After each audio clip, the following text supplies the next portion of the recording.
Hi friends, welcome back to our channel. இன்றைக்கி எதை பற்றி வீடியோ பார்க்க போகிறோன்னா, ப்ளவுஸோட நெக்கில் நம்ம கிராஸ் பீஸ் கொடுத்து ஸ்டிச் பண்ணி அது ஒரு மடிப்பு மடிச்சுட்டு மிஷின்லேயே ஓரத்தில் தையல் போட்டிருப்போம். அதுக்கப்புறம் அதையே மடித்து இன்னொரு தையல் போட்டு ஃபினிஷ் பண்ணுவோம். ஆனால் சில கஸ்டமர் சொல்லியே கொடுப்பாங்க, எனக்கு நெக்கில் ஹெம்மிங் பண்ணணும் அப்படின்னு. நார்மலாக நம்ம ஹெம்மிங் பண்ணோன்னா ஒரு த்ரெட்டு கட்டானா கூட நமக்கு கொஞ்சம் பிரிஞ்சு வந்துடும். அந்த மாதிரி பிரியாத அளவுக்கு எப்படி ஹெம்மிங் பண்ணுறது அப்படின்னு தான் இந்த வீடியோவில் நம்ம பார்க்க போகிறோம். வீடியோவை ஸ்கிப் பண்ணாமல் பாருங்கள். இப்போ ஓரத்தில் நம்ம கிராஸ் பீஸை இந்த மாதிரி மடித்து ஸ்டிச் பண்ணியிருப்போம். இப்போ இதை ஒரு ஃபோல்டு பண்ணிக்கலாம். இப்போ நீடில் நமக்கு 2 த்ரெட்டாக நம்ம கோத்துக்கலாம். ஒரு த்ரெட்டாக கோர்த்தோம்னா நமக்கு 2 நூல் இருக்கும். அதை நாட் போட்டு வச்சுக்கலாம். இப்போது ஸ்டார்டிங்கில் ஒரு மடிப்பு மடிச்சுட்டு ஓரத்தில் பிசுறு இருந்துச்சுன்னா அதை உள்பக்கமாக மடித்து விட்டுருங்க.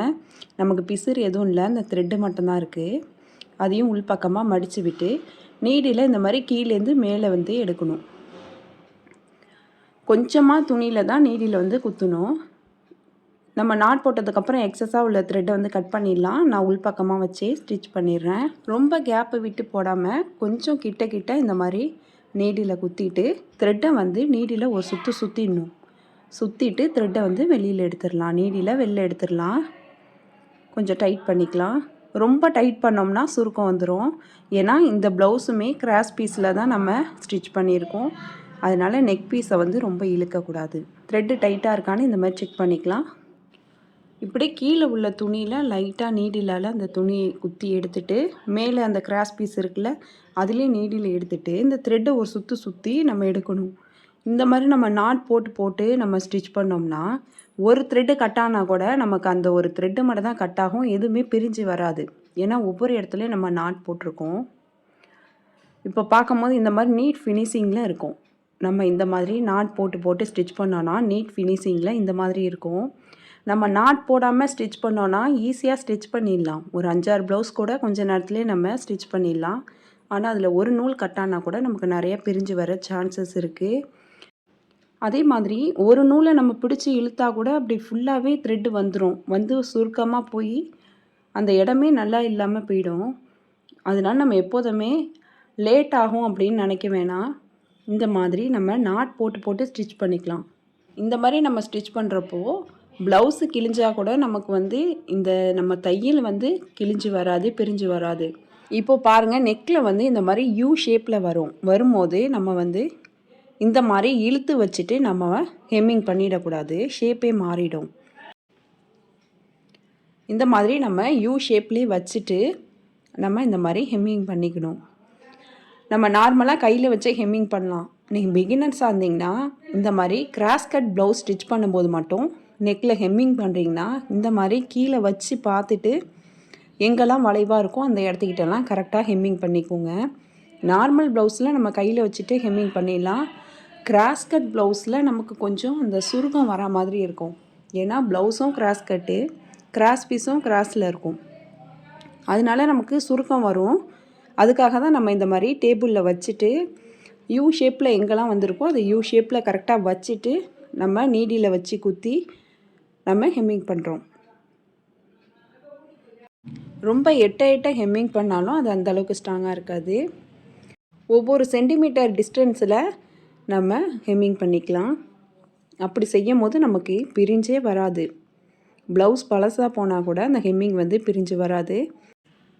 இப்போ பாருங்கள் இப்படி இருக்குன்னு எவ்வளோ நீட்டாக இருக்குது பாருங்கள். ஒரே டிஸ்டன்ஸில் நம்ம ஹெம்மிங் பண்ணும்போது இந்த மாதிரி நீட் ஃபினிஷிங்காக இருக்கும். இந்த மாதிரி தான் இருக்கணும். இதையே நம்ம ஃப்ரண்ட் பக்கம் திருப்பி பார்க்கலாம். ஃப்ரண்ட் பக்கம் நமக்கு அந்த த்ரெட் அவ்வளோவா தெரியவே கூடாது. ஒவ்வொரு புள்ளி வச்சா எப்படி இருக்குமோ அப்படி தான் அந்த த்ரெட்டு தெரியணும். இந்த மாதிரி நம்ம வெளியிலேயே தெரியாது. ஒவ்வொரு டாட் வச்சா எப்படி இருக்கும் அந்த மாதிரி மட்டும்தான் வெளியில் தெரியும். உள்பக்கமும் இதே மாதிரியே ஃபினிஷிங்காக இருக்கணும். அப்போ தான் வெளிப்பக்கமும் ஒரே அளவாக இருக்கும். இப்போ உங்களுக்கு தெரியுதா டாட்டாக இந்த மாதிரி தான் இருக்கணும். நமக்கு நிறைய நூல் வெளியில் தெரியக்கூடாது. அதுக்கேற்ற மாதிரி நம்ம நீடில் கொஞ்சமாக தான் துணி எடுக்கணும், நிறைய எடுக்கக்கூடாது. இதுக்கப்புறம் பேலன்ஸ் உள்ளதெல்லாம் இதே மாதிரியே ஹெம்மிங் பண்ணிக்கலாம். ஒரு சில பேர்லாம் ப்ளவுஸ் போட்டிருப்பாங்க, ஆனால் அந்த ஹெம்மிங் பிரிஞ்சு வந்திருக்கும். நமக்கே தெரியும் பார்க்கும்போது. அந்த கிராஸ் பீஸ் மட்டும் மேல் பக்கமாக உங்களுக்கு பிரிஞ்சு வந்திருக்கும். அதுக்கு என்ன காரணம்னா, அவங்க ஒவ்வொரு த்ரெட்டுலேயும் ஒவ்வொரு தடவை நீடியில் குத்தி எடுக்கும் போது அவங்க நாட் போடாமல் நார்மலாக இந்த கீழே மேலே கொடுத்து ஸ்டிச் பண்ணுவாங்களா, அதே மாதிரி ஸ்டிச் பண்ணியிருப்பாங்க. அதனால லைட்டாக அவங்க வந்து அந்த ப்ளவுஸில் பேங்கிள் மாட்டி அது ஒரு நூல் கட்டானா கூட நமக்கு அந்த மாதிரி அவங்களுக்கு வந்து பிரிஞ்சு வரும். அதனால தான் நம்ம ஒவ்வொரு த்ரெட்லேயும் நம்ம நாட் போட்டு போட்டு ஸ்டிச் பண்ணணும். நம்ம எந்த அளவுக்கு ஃபினிஷிங்காக ஸ்டிச் பண்ணுறோமோ அந்த அளவுக்கு தான் கஸ்டமர் நம்மள்ட்ட ப்ளவுஸ் ஸ்டிச் பண்ண கொடுப்பாங்க. இதே நம்ம மிஷினில் நெக்கை ஃபினிஷ் பண்ணோன்னா 2 நிமிஷத்தில் பண்ணிடலாம். இந்த மாதிரி ஹெம்மிங் பண்ணும்போது நமக்கு நிறைய டைம் எடுக்கும். இப்போ பாருங்கள், பேக் சைட்லேயும் நமக்கு யூ ஷேப் வருதில்ல, நம்ம இந்த இடத்துக்கிட்ட டேபிளில் வந்து கீழே வச்சுட்டு கரெக்டாக அந்த ஷேப் எப்படி போயிருக்கோ அதே மாதிரியே நம்ம ஹெம்மிங் பண்ணணும். இது கிராஸ் பீஸ் ப்ளவுஸ்க்காக தான் நான் இந்த மாதிரி சொல்கிறேன். இதே ஸ்ட்ரைட் கட் ப்ளவுஸ் நீங்கள் ஸ்டிச் பண்ணிங்கன்னா அதுக்கு நீங்கள் கையில் வச்சுக்கிட்டே ஹெம்மிங் பண்ணிடலாம். இந்த அளவுக்கு சுருக்கம் வர சான்ஸ் கிடையாது. ஆனால் கிராஸ் கட் ப்ளவுஸ்க்கு மட்டும் ரொம்ப கவனமாக ஹெம்மிங் பண்ணணும். இல்லைனா நெக் சைடில் சுருக்கமாக வந்திருக்கும், அது அந்த அளவுக்கு பார்க்குறதுக்கும் நல்லா இருக்காது. இப்போ பாருங்கள், பேக் பார்ட்டோட நல்ல பக்கத்தில் எப்படி ஃபினிஷிங்காக இருக்குன்னு பாருங்கள். இந்த மாதிரி சுருக்கமே வந்திருக்கக்கூடாது, டாட் டாட்டாக தான் தெரியணும். இப்படி இருக்கும் போது தான் ஃபினிஷிங் நல்லாயிருக்கும். இதுக்கப்புறம் நம்ம எண்டுக்கு வந்தாச்சு. ஃப்ரண்ட் பார்ட்டோட இன்னொரு சைடு வந்திருக்கு. நம்ம ஸ்டார்டிங்கில் எந்த அளவுக்கு கேப்பு விட்டு நீடில் விட்டு நம்ம ஹெம்மிங் பண்ணோமோ அதே அளவில் தான் எண்டு வரைக்கும் வரணும். எண்டில் வந்துருச்சுன்னு சொல்லிவிட்டு அவசரமாக நம்ம ஸ்டிச் பண்ணிடக்கூடாது. இப்போது வளைவாக வந்திருக்கா, இப்போ வந்து டேபிளில் இந்த மாதிரி வச்சுட்டு நம்ம கரெக்டாக அந்த வளைவுக்கு ஏற்ற மாதிரி நீடியில் விட்டு நாட் போட்டுக்கணும்.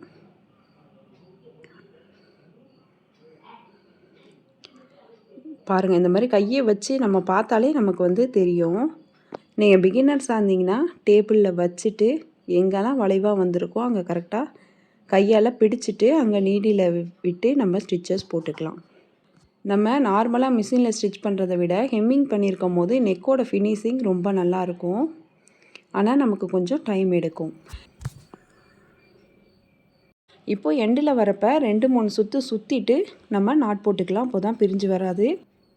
இதுக்கப்புறம் நம்ம த்ரெட்டை கட் பண்ணி எடுத்துடலாம்.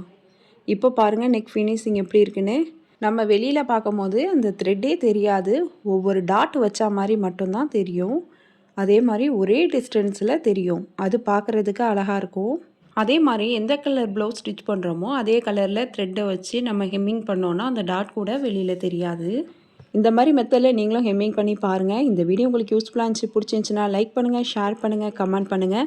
மறக்காமல் சிவி சாய்ரா சேனலை சப்ஸ்கிரைப் பண்ணிவிட்டு பக்கத்தில் உள்ள பெல் ஐக்கானை கிளிக் பண்ணிவிடுங்க. அப்போ தான் நான் போடுற வீடியோஸ் உங்களுக்கு நோட்டிஃபிகேஷனில் வரும். மறக்காமல் ஹைப் பண்ணிவிடுங்க. தேங்க்ஸ் ஃபார் வாட்சிங்.